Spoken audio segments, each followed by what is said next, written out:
Bonjour à tout le monde, je suis très content d'être là aujourd'hui. Je voulais vous parler d'un problème de positionnement, typiquement vis-à-vis du machine learning, de l'intelligence artificielle, en tant qu'artiste. Je pense qu'on a du mal aujourd'hui à se positionner et à trouver une place à cet outil dans l'activité artistique et de création. Je vais utiliser deux grandes catégories philosophiques, mimésis et catharsis. Donc je m'excuse en avance avec les philosophes dans le public, parce que je ne suis pas philosophe, mais je trouvais ces deux catégories très utiles pour essayer de construire une hypothèse de positionnement que je vais faire aujourd'hui. Alors, avant que je commence, juste un petit mot sur moi, comme Xavier l'a déjà un peu dit. Moi, j'ai un background un peu hybride et mon travail est un peu à l'intersection de l'écriture musicale en tant que composition, la modélisation mathématique et la créativité computationnelle, c'est-à-dire l'apprentissage ou le machine learning pour les buts de la création. C'est un domaine un peu hybride et effectivement, peut-être ça va vous servir pour comprendre le type de solutions et d'hypothèses que je vais présenter aujourd'hui, c'est un peu une hypothèse hybride. Voilà. Alors, donc ce talk, on aura deux parties, une partie sur la créativité, la deuxième partie sur les deux catégories mimésis et catharsis. Alors, on commence avec un peu de musique. J'espère que ça va marcher. Donc, je vais vous jouer un petit peu de Bach.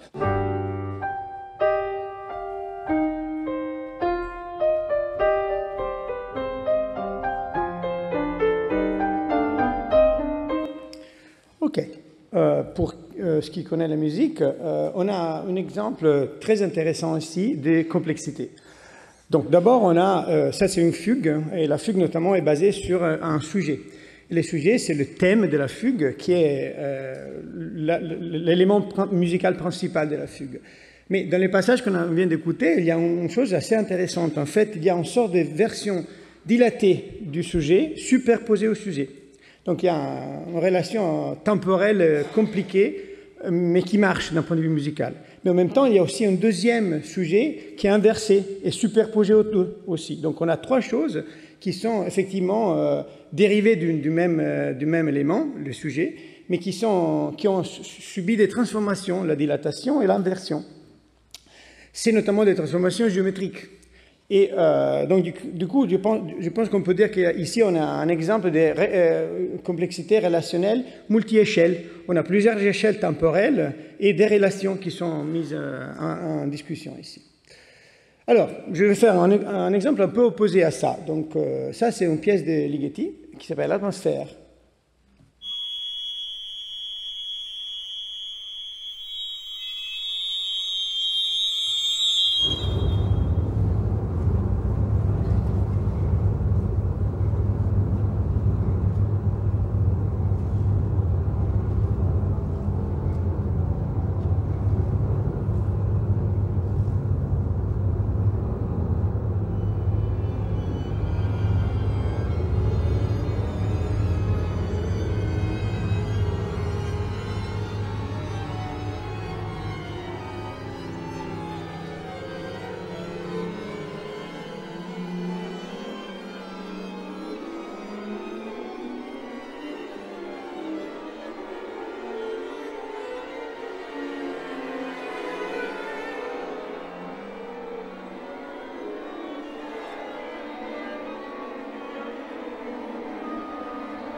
Donc, Ligeti est un compositeur plus récent, évidemment, et je trouve qu'on a ici un type de complexité qui est assez différent. Donc, d'abord, on a un passage du concept des mélodies ou des sujets, comme on avait vu dans la fugue de Bach, vers une chose qui est un peu un flux sonore, qu'on appelle stream en anglais.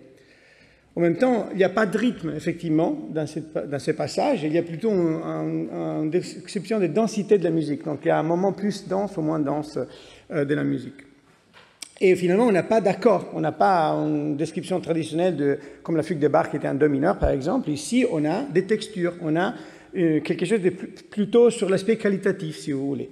Donc, disons qu'on peut peut-être conclure qu'on a un passage dans cette musique du symbole aux signaux, du symbole au son. Ça, c'est intéressant d'un point de vue conceptuel pour l'écriture de la musique, parce qu'en fait, aujourd'hui, on ne peut pas s'en passer. C'est-à-dire que si on écrit de la musique aujourd'hui, il faut forcément faire face à cette hypothèse différente d'écriture qui n'est pas qu'avec des symboles, mais aussi avec des sons.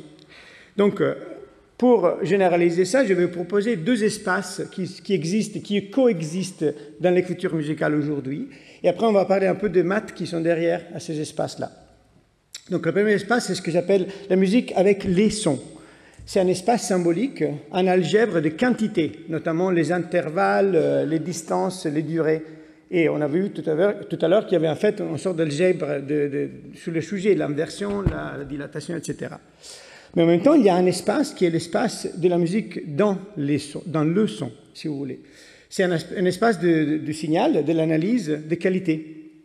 Donc, ce que je veux vous décrire un peu aujourd'hui, c'est comment la créativité a besoin de ces deux espaces et comment on peut les modéliser, à quel point on arrive à modéliser ces deux choses-là.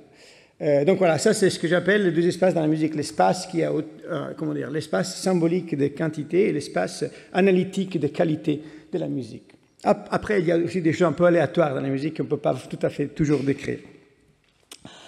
Donc du coup, ma recherche est plutôt sur ce sujet. Est-ce qu'on arrive à formaliser la créativité musicale?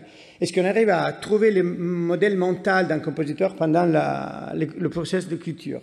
Est-ce qu'on arrive à modéliser avec les mathématiques ou l'informatique ces processus et le supporter ou l'aider? Donc ça, c'est un peu au centre de la présentation d'aujourd'hui. Alors, notamment, si on essaye de parler de qu'est-ce que c'est la créativité musicale, il faut se poser la question, qu'est-ce que c'est la créativité tout court? Et ça, effectivement, il y a de la littérature, mais ça montre qu'il n'y a pas une version facile pour répondre à cette question. On ne sait pas vraiment qu'est-ce que c'est la créativité. Là, on a un exemple de Dali, le peintre, et c'est un exemple qui montre deux concepts qui existent, les montres et melt, comme on dit en français, je sais pas, c'est fondre. Et on a les melting clocks, donc les montres qui se font. Et là, c'est nouveau. Donc la nouveauté, c'est la transformation de deux concepts vieux, si vous voulez, dans un concept nouveau. Mais je vais vous montrer comment les machines sont capables de faire plus ou moins la même chose. Et donc, on se pose la question si on arrive à distinguer la créativité humaine de la créativité algorithmique aux machines. Donc, dans tous les cas, il y a au moins deux essais d'explication de ce que c'est la créativité dont je vais vous parler. Le premier cas, c'est un peu plus vieux, c'est Melrose, dans un papier qui s'appelle Analysis of Creativity, qui parle d'une sorte d'extension du modèle de Turing, du test de Turing dont on a parlé tout à l'heure. Et disons que l'idée, c'est ça. Au lieu de regarder qu'est le produit, comme dans le cas du Turing, on est exposé à un produit, on doit décider si c'est humain ou artificiel.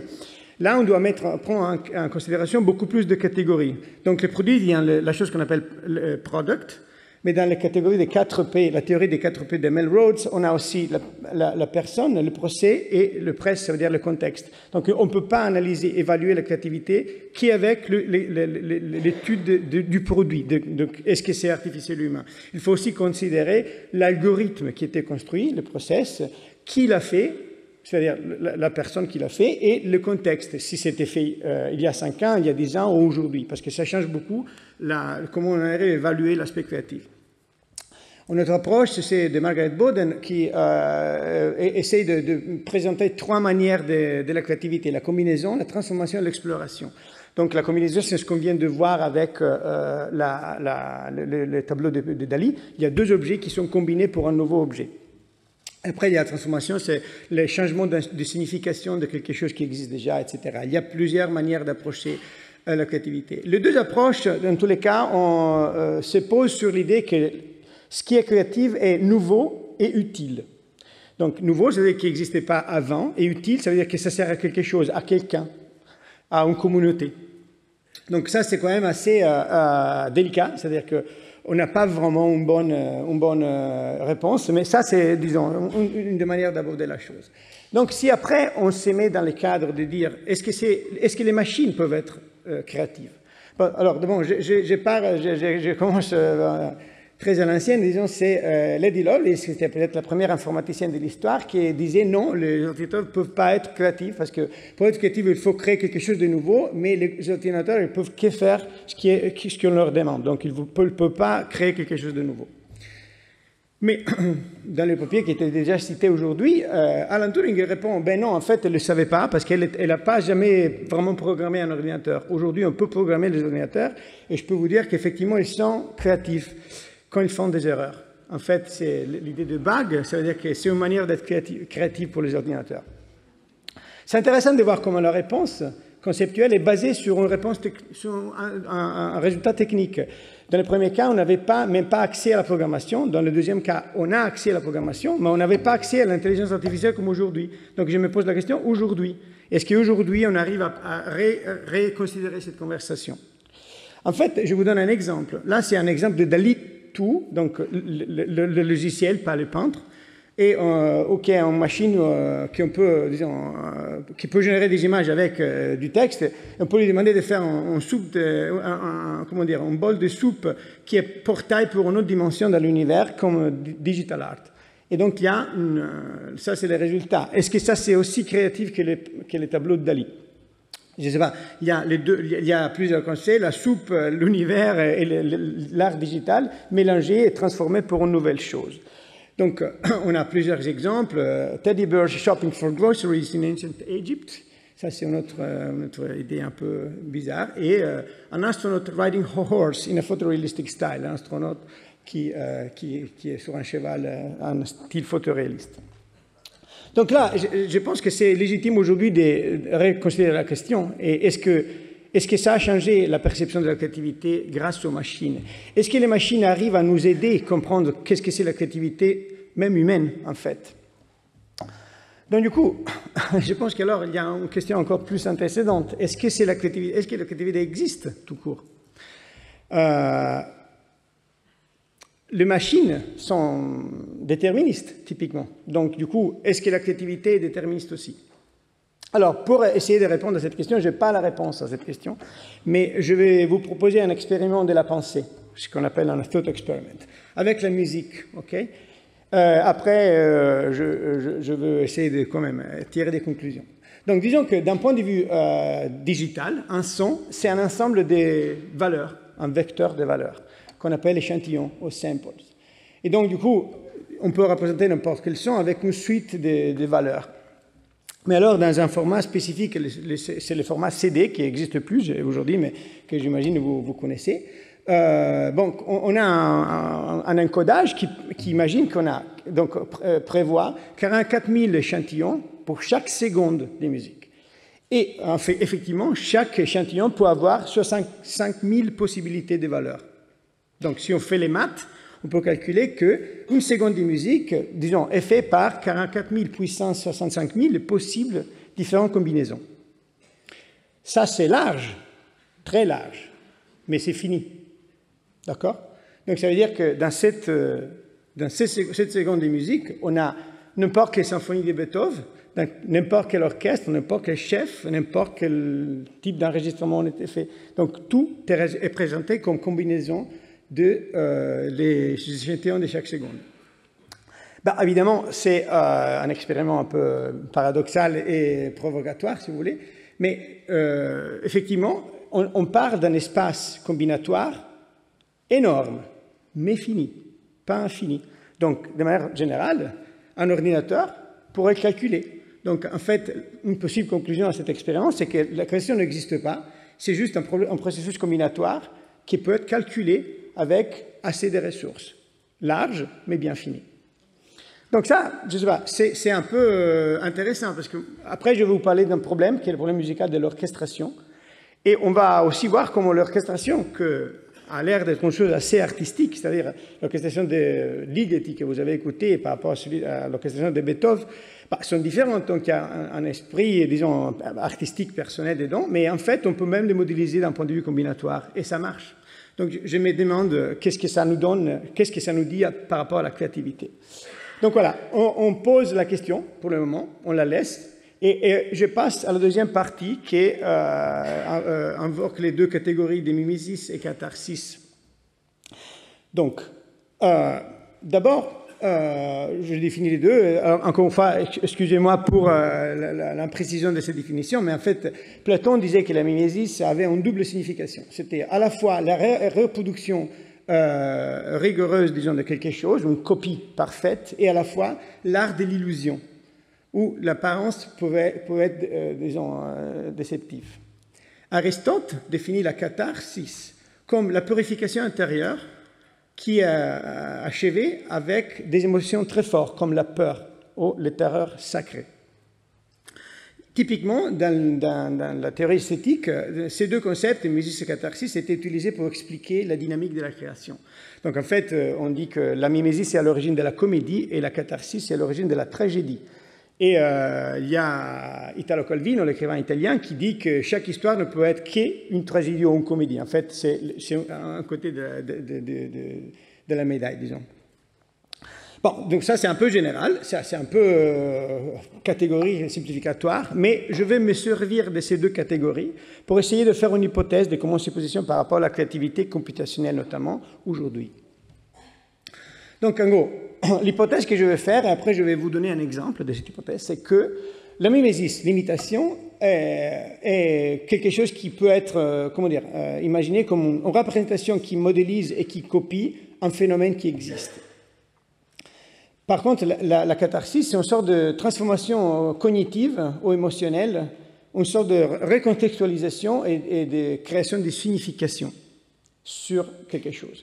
Donc l'hypothèse que je propose, qui est un travail artistique et un peu un équilibre entre la mimésis et la transformation. Donc on a un côté mimétique et un côté de transformation chaque fois qu'on fait quelque chose d'artistique. Ça, c'est un peu l'hypothèse.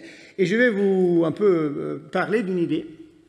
L'idée de comment les machines peuvent contribuer à cette hypothèse, notamment pour un des deux aspects.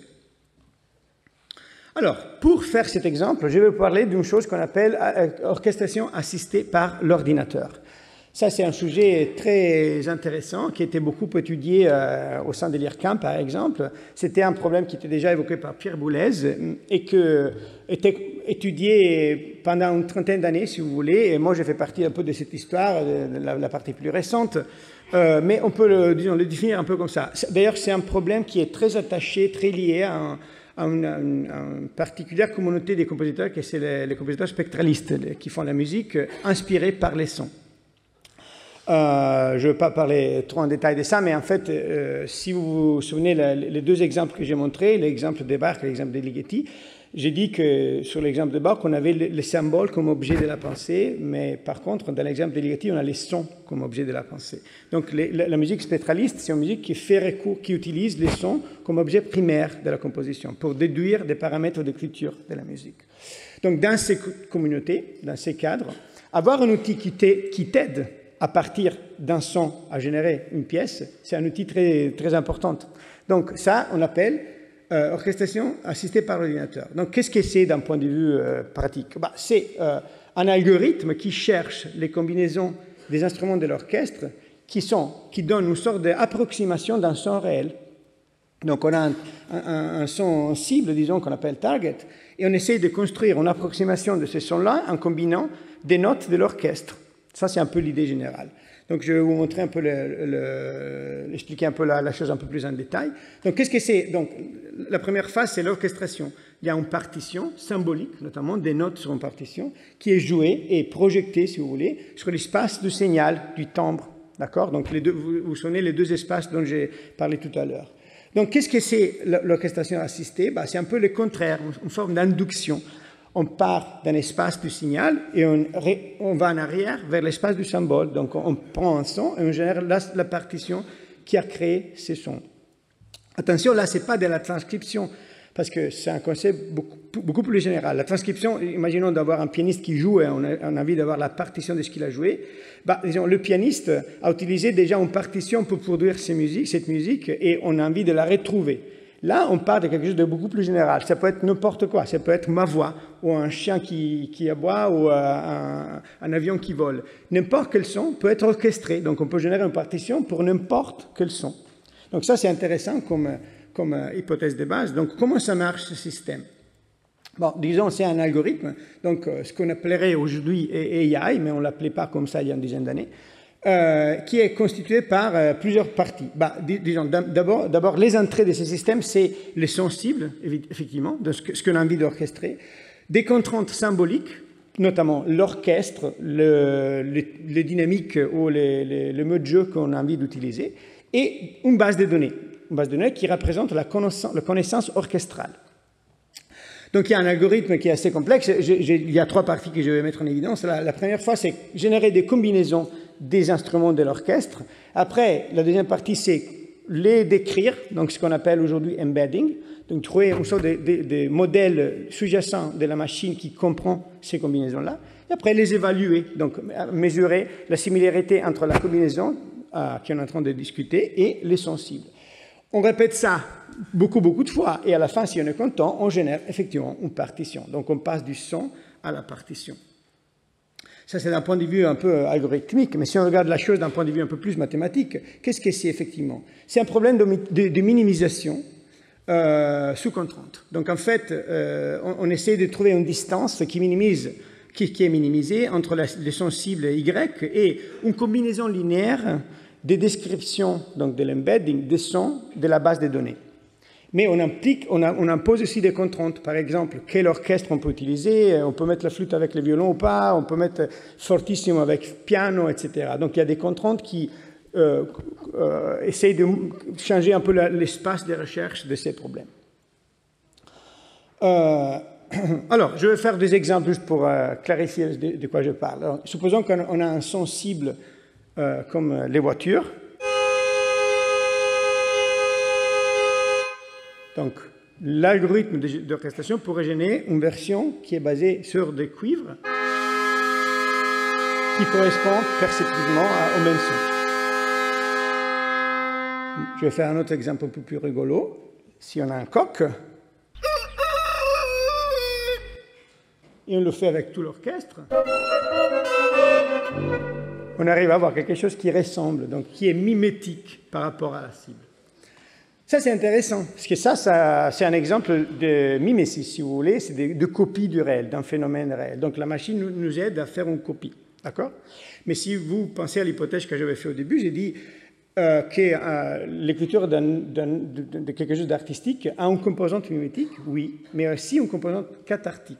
Donc j'essaie d'articuler le discours avec l'exemple de l'orchestration assistée de cette manière-là. Donc, qu'est-ce que c'est en fait orchestrer avec l'outil d'orchestration? D'abord, c'est lancer l'outil. Donc, l'outil fait une analyse et il comprend des choses sur la cible et son cible. Après, il fait, une sorte de recherche et d'optimisation qui va trouver les candidats pour minimiser cette distance dont on a parlé, sous des contraintes. Mais après, il y a le travail du compositeur qui fait quoi? Qui prend les solutions proposées par l'ordinateur, par les machines, et va imposer encore plus de contraintes ou encore plus de réflexion, disons, pour changer les résultats. Donc en gros, ici, on a un passage, si vous voulez, de la mimésis, l'orchestre, les sons de voiture qu'on a entendus générés par les cuivres, mais avec une déviation qui est explicitement apportée par les compositeurs. Donc ici, on a une manière de transformer, si vous voulez, l'aspect mimétique en aspect cathartique avec la créativité humaine. Donc, si je me permets de parler d'une pièce que j'ai écrite en 2018, c'est une pièce qui s'appelle « Stade d'ombre, stade de lumière » pour grand ensemble. Et là, on voit un brouillon de la pièce et j'ai mis en évidence une chose. Donc ça, je commence toujours avec un dessin pour mes pièces. Et vous voyez là qu'il y a 3 ou 4 exemples qui sont des images conceptuelles que j'ai moi dans ma tête du son. Mais après, ce que vous voyez sur la gauche, c'est l'enregistrement de l'orchestre après que la pièce ait été créée. Donc, c'est rigolo de voir que les dessins mentaux, l'image mentale que j'avais, et en fait, ça correspond assez de proche, disons, d'une image sonore temporelle, fréquentielle, assez précisément. J'utilisais l'outil d'orchestration assistée, mais j'ai fait un travail de transfiguration du résultat de l'outil. Et j'ai essayé de révéler quelque chose qui s'appelle cathartique. Donc, je vais vous montrer un exemple, disons le début de cette pièce, où j'ai un son qui est effectivement le son cible qui a généré la pièce, qui est une cloche. Et une cloche qui est utilisée par Jonathan Harvey in Mortuus Plango Vivos Voco, une pièce qui a été créée en 1981 pour son de synthèse. C'était une des premières pièces qui parle de l'association, disons, physique d'un son dans le domaine conceptuel de l'écriture musicale. Donc je vais vous jouer cette cloche. Ça, c'est le son de la cloche. Et Orchidea peut générer... Orchidea, c'est le nom de l'outil d'orchestration. Peut générer énormément de solutions, n'importe laquelle. Je montre une solution par hasard.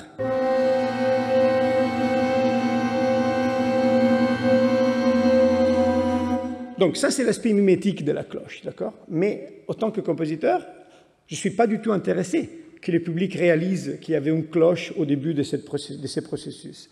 Ça, l'intérêt pour moi, c'est plutôt de cacher le fait qu'il y avait une cloche. L'intérêt pour moi, c'est d'utiliser ça comme origine de l'aspect créatif de mon travail. Donc en gros, je n'ai pas intérêt à montrer l'aspect mimétique de l'outil, mais j'ai envie de montrer un aspect, disons, de générer une version cathartique. Donc qu'est-ce que je fais? Et là, on voit le début de la pièce. On va jouer juste une minute du début de la pièce. Donc qu'est-ce que je fais? En fait, j'ai pris le son de la cloche, je l'ai tourné en arrière, donc je l'ai renversé. Je l'ai allongé sur une minute et après je l'ai orchestré. Et après j'ai travaillé sur l'orchestration qui était générée. Et le résultat est quelque chose de ce type-là.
Voilà.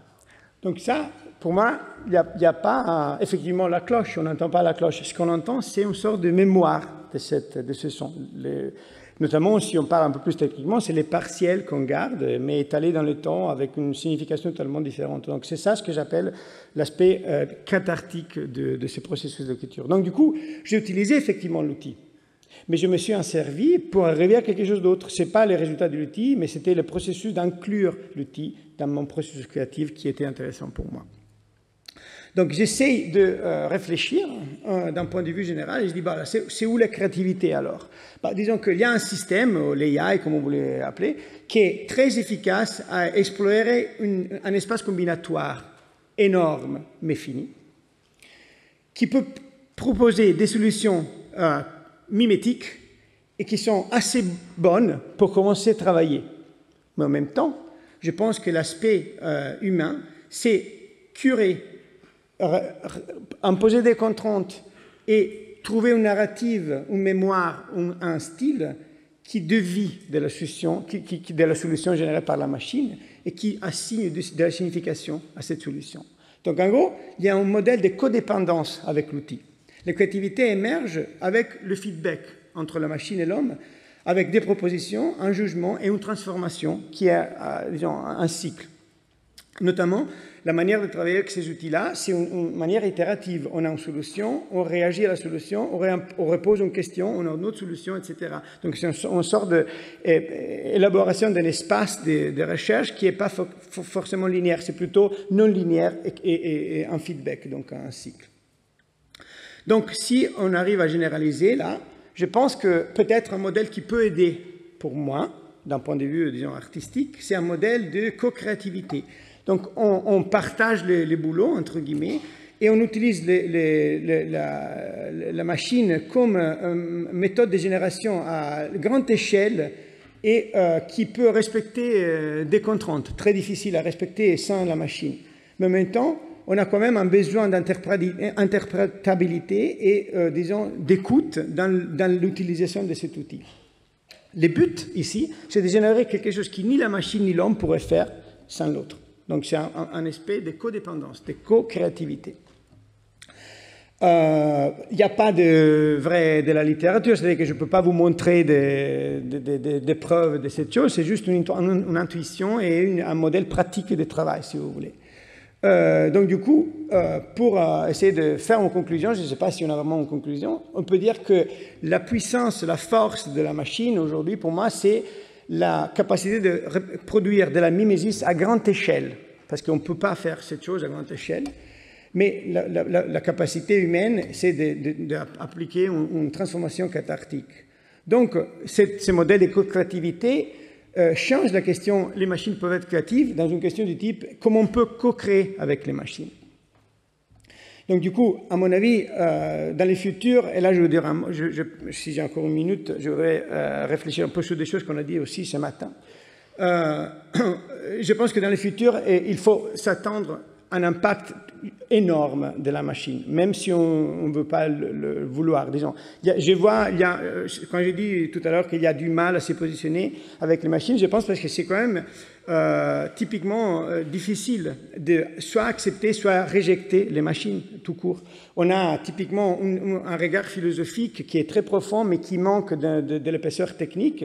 Il y a une connaissance technique qui peut-être manque de la largeur philosophique. Et avoir les deux en même temps, c'est extrêmement difficile. Donc souvent, on réagit au produit, on réagit à la génération de la machine, mais on a du mal à réfléchir du modèle sous-jacent qui existe derrière la machine, qui permet à la machine de marcher. Donc tout ça, c'est extrêmement compliqué en termes techniques et mathématiques aussi. Donc on n'a pas vraiment, comme quelqu'un a dit ce matin, on ne sait pas pourquoi les choses marchent, effectivement. Il n'y a pas un modèle mathématique qui explique les choses, mais je pense qu'il faut quand même s'attendre une coévolution des humains et des machines. Ça, c'est un peu inévitable. Moi, je ne suis pas ni dans la partie qui disent qu'il faut absolument se méfier des machines, ni de la partie qu'il faut absolument les utiliser. Je pense justement que c'est juste inévitable. C'est-à-dire qu'on a toujours sous-estimé l'impact de la machine. Ada Lovelace, après Turing et aujourd'hui. Et si vous pensez aussi au cas des jeux, les jeux d'échecs, les jeux de Go, on ne pensait jamais que la machine pouvait arriver à faire la chose, mais en fait, elle arrive. Donc, du coup, la question, c'est comment on peut se positionner en tant qu'espèce vers une nouvelle espèce, l'espèce de la machine.